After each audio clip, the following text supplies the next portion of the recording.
고비즈 코리아 맞춤형 교육, 관세 및 무역 분야에 대한 교육을 시작하도록 하겠습니다. 이번 주제는 수출 목록 변환 신고 시스템에 관련된 부분입니다.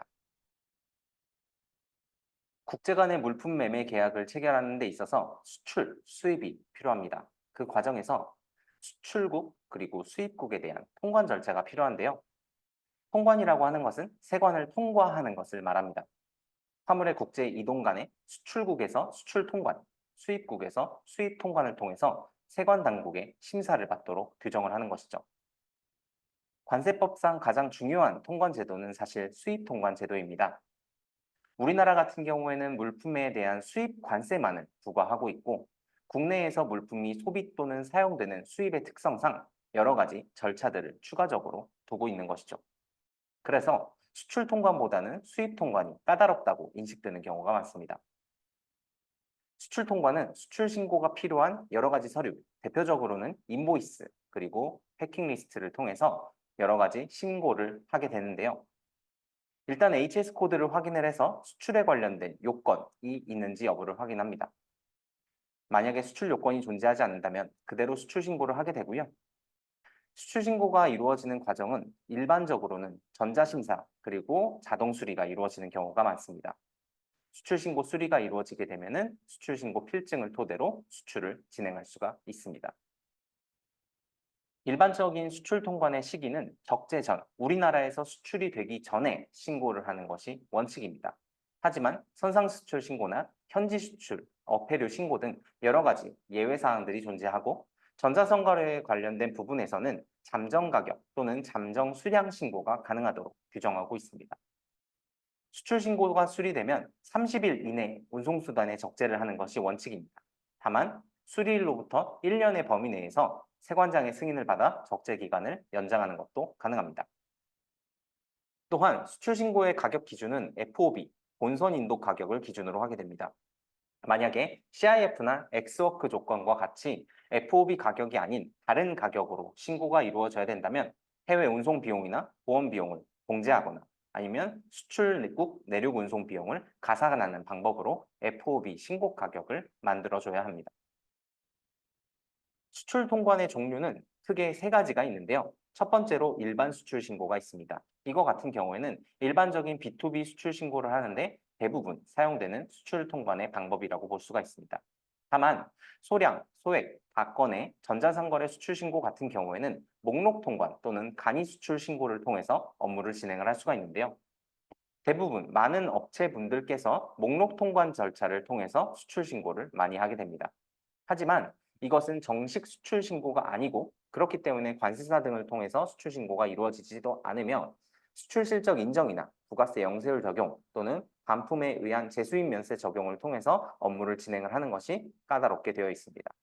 이에 따라 관세청에서는 간이 수출 신고를 통해서 전자상거래 업체들이 정식 수출 신고를 하도록 유도하고 있는 실정이라고 보시면 됩니다.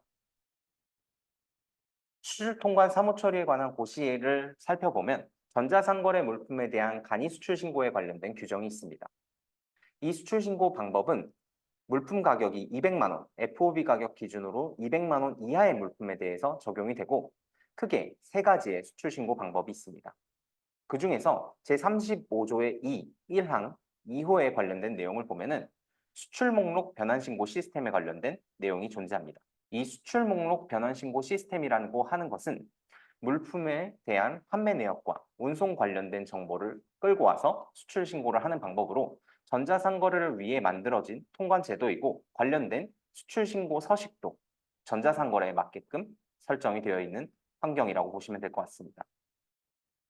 이 수출 목록 변환 신고 시스템은 목록 통관과 정식 수출 신고에 대한 문제점을 개선하기 위한 방법으로 나오게 되었는데요. 목록 통관 같은 경우에는 정식 수출 신고가 아니기 때문에 수출 실적이 원칙적으로 불인정되고 신고 오류가 많고 관세 환급이나 영세율 적용, 재수입 면세에 관련된 부분에 대한 적용이 어렵다는 단점이 존재했습니다. 이에 비해 정식 수출 신고 같은 경우에는 직접 신고의 경우에는 신고 절차가 복잡하고 관련된 내용이 신고 항목이 다양하고 대행 신고 같은 경우는 비용이 발생할 위험이 있었습니다. 그렇기 때문에 시간과 비용적인 면에서 이러한 부분들을 소액, 다건의 수출이 필요한 전자상거래 수출 업체들 같은 경우에는 외면하고 있는 실정이었다라는 것이죠. 이에 따라서 수출 목록 변환 신고 시스템이 발전되었는데요. 이 수출 목록이라고 하는 것은 운송 정보와 판매 정보를 수출 신고 목록으로 변환해서 관련된 신고가 이루어질 수 있게끔 세팅된 그런 신고 제도라고 보시면 될 것 같습니다.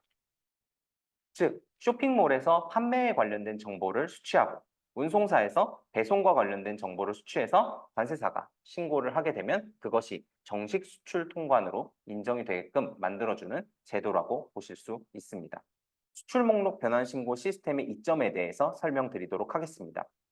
일단 목록 통관에 대비해서는 반품 시 재수입 면세를 적용을 하거나 물품별 환급을 지원하거나 수출 실적을 인정하는 데 있어서 수출 신고 필증을 통해서 업무를 진행할 수 있도록 마련되었습니다.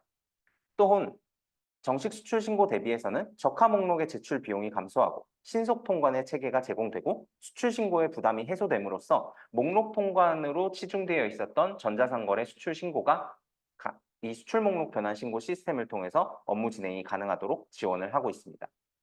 현재 2024년 1분기 기준으로는 총 38개의 목록 변환 신고 가능 특송업체 수가 있습니다. 수출 목록 변환 신고 시스템 같은 경우에는 전자상거래 수출 통관만을 위해서 발전된 제도이기 때문에 수출 신고서의 서식도 전자상거래에 맞게끔 세팅이 되어 있는데요. 수출 목록 변환 신고 시스템을 통한 신고 방법 자체도 전자상거래 수출에 맞게끔 설정이 되어 있는데요. 예를 들어서 판매 사이트 웹페이지 주소를 기재를 한다던가 필수 항목으로 주문 관련 번호를 기재를 하는 등 여러 가지 전자상거래에 관련된 내용으로서 구성이 되어 있습니다. 또한 간이 수출 신고가 이루어져야 되기 때문에 단가나 금액을 미화로 적거나 순중량에 관련된 정보를 킬로그램으로만 적을 수 있도록 세팅이 되기도 했습니다. 또한 주목할 점은 람별로 제조사 사항을 기재할 수 있도록 하여 간이정액 환급이라든지 여러 가지 환급 제도를 활용하기 좋게끔 설정이 되었습니다. 이상으로 수출 목록 변환 신고 시스템에 대한 설명을 마치도록 하겠습니다. 감사합니다.